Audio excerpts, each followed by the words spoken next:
जहां भगवान शिव का लिंग गिरा और शुरू हुई शिवलिंग की पूजा। मित्रों, हिंदू धर्म में लिंग से जुड़ी कई मान्यताएं प्रचलित हैं जो हमें आज भी हैरान कर देती हैं। उन्हीं में से एक पौराणिक कथा में यह बताया गया है कि भगवान शिव का लिंग कटकर पृथ्वी पर गिरा था। तब से ही हिंदू धर्म में लिंग और योनि की पूजा शुरू हुई थी और भगवान शिव को लिंग के रूप में पूजने पर ही वह सभी भक्तों की मनोकामना को पूर्ण करते हैं। आइए इस विषय में विस्तार से जानते हैं इस वीडियो में।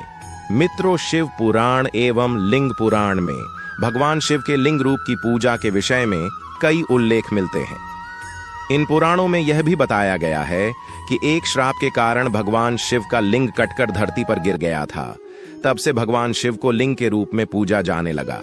शिव का लिंग जहां पर कटकर गिरा था वह स्थान जागेश्वर धाम कहलाता है। पौराणिक कथाओं में कहा गया है कि भगवान शिव जागेश्वर के निकट दंडेश्वर में तपस्या कर रहे थे। इस बीच सप्तऋषियों की पत्नियां वहां पहुंची और शिव के दिगंबर रूप पर मोहित हो गईं। सप्तऋषि अपनी पत्नियों की खोज में वहां पहुंचे। उन्होंने पहचाने बिना नाराज होकर शिव को लिंग पतन का श्राप दे दिया। इससे ब्रह्मांड में उथल पुथल मच गई। बाद में देवताओं ने किसी तरह शिव को मनाया और जागेश्वर में उनके लिंग की स्थापना की गई। मान्यता है कि तभी से शिवलिंग की पूजा शुरू हुई। इस पौराणिक कथा का विस्तार इस प्रकार भी बताया गया है। दक्ष प्रजापति के यज्ञ में माता सती के आत्मदाह से दुखी भगवान शिव ने यज्ञ की भस्म लपेटकर दारुक वन के घने जंगलों में लंबे समय तक तप किया। इसलिए यह जगह शिव की तपस्थली के रूप में जानी जाती है। इन्हीं जंगलों में वशिष्ठ आदि सप्त ऋषि अपनी पत्नियों सहित कुटिया बनाकर तप करते थे। एक बार भगवान शिव दिगंबर अवस्था में ध्यान में लीन थे। उस दौरान एक दिन इन सप्तऋषियों की पत्नियां जंगल में कंदमूल, फल एवं लकड़ी आदि के लिए गई थीं, तो उनकी नजर दिगंबर शिव पर पड़ी। भगवान शिव के सुगठित शरीर को देखकर ऋषियों की पत्नियां शंकर भगवान पर मोहित हो गईं। शंकर भगवान अपनी तपस्या में रम थे, उन्होंने उनकी ओर ध्यान नहीं दिया। फिर ऋषियों की पत्नियां काम स्वरूप में अंधी होकर वहीं मूर्छित हो कर गिर गईं। जब वे सब पूरी रात कुटियों में वापस नहीं आई तो सुबह ऋषिगण उन्हें ढूंढने निकले। तब सप्तऋषियों ने देखा कि शिव समाधि में लीन हैं और उनकी पत्नियां मूर्छित पड़ी हैं, तो उन्हें लगा कि भगवान शिव ने उनकी पत्नियों के साथ व्याभिचार किया है और इस आशंका में वे भगवान शंकर को शाप दे बैठे और बोले कि तुमने हमारी पत्नियों के साथ व्याभिचार किया है, अतः तुम्हारा लिंग तुरंत तुम्हारे शरीर से अलग होकर गिर जाए।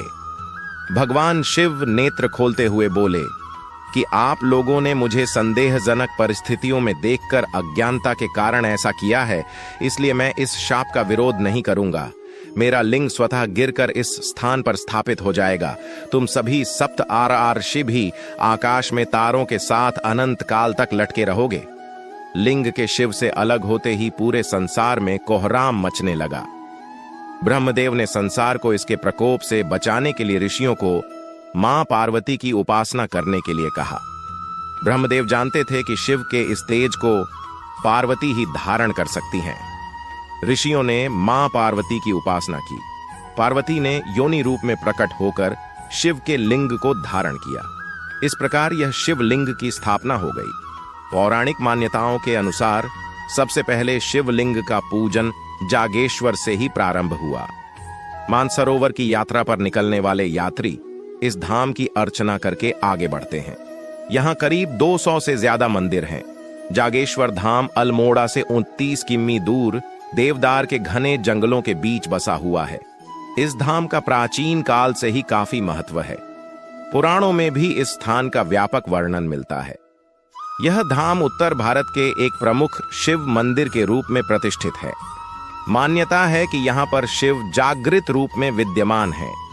यह प्रथम मंदिर है जहां लिंग के रूप में शिव पूजन की परंपरा सबसे पहले आरंभ हुई। कई पुराणों में इस जगह का उल्लेख मिलता है। इस पावन स्थली के बारे में एक श्लोक भी प्रचलित है। मां वैद्यनाथ मनुष्या व्रजंतु, काशीपुरी शंकर बल्लभावा, माया नगया मनुजा नयांतु, जागीश्वराख्यम तू हरम व्रजंतु। अर्थात मनुष्य वैद्यनाथ ज्योतिर्लिंग न जा पाए, शंकर प्रिय काशी माया नगरी हरिद्वार भी न जा सके तो जागेश्वर धाम में भगवान शिव के दर्शन जरूर करना चाहिए। मान्यता है कि सुर नर मुनि से सेवित हो भगवान भोलेनाथ यहाँ जागृत हुए थे, इसलिए इस जगह का नाम जागेश्वर पड़ा। ऐसी मान्यता है कि देवाधिदेव महादेव यहाँ आज भी वृक्ष के रूप में मां पार्वती सहित विराजते हैं। देवदार के घने वृक्षों से घिरी यह घाटी एक मनोहारी तीर्थ स्थल है। मान्यता है कि भगवान शिव पार्वती के युगल रूप के दर्शन यहाँ आने वाले श्रद्धालु मंदिर परिसर में स्थित नीचे से एक और ऊपर से 2 शाखाओं वाले विशाल देवदार के वृक्ष में करते हैं। ये बहुत प्राचीन पेड़ बताया जाता है। यह भी सत्य है कि भगवान शिव ही एकमात्र देवता हैं जिन्होंने सदैव मृत्यु पर विजय पाई। मृत्यु ने कभी भी शिव को पराजित नहीं किया, इसी कारण उन्हें मृत्युंजय के नाम से पुकारा गया। जागेश्वर धाम के मंदिर समूह में सबसे विशाल एवं सुंदर मंदिर महामृत्युंजय महादेव जी के नाम से विख्यात है। जागेश्वर में लगभग 250 छोटे बड़े मंदिर हैं। जागेश्वर धाम के इस मंदिर में 124 मंदिरों का एक समूह है जो अति प्राचीन है। इसके 4-5 मंदिरों में रोज पूजा अर्चना होती है। सबसे विशाल तथा प्राचीनतम महामृत्युंजय शिव मंदिर यहाँ का मुख्य मंदिर है। इसके अलावा जागेश्वर धाम में भैरव, माता पार्वती, केदारनाथ, हनुमान, मृत्युंजय महादेव, माता दुर्गा के मंदिर भी विद्यमान है। इनमें 108 मंदिर भगवान शिव जबकि 16 मंदिर अन्य देवी देवताओं को समर्पित हैं।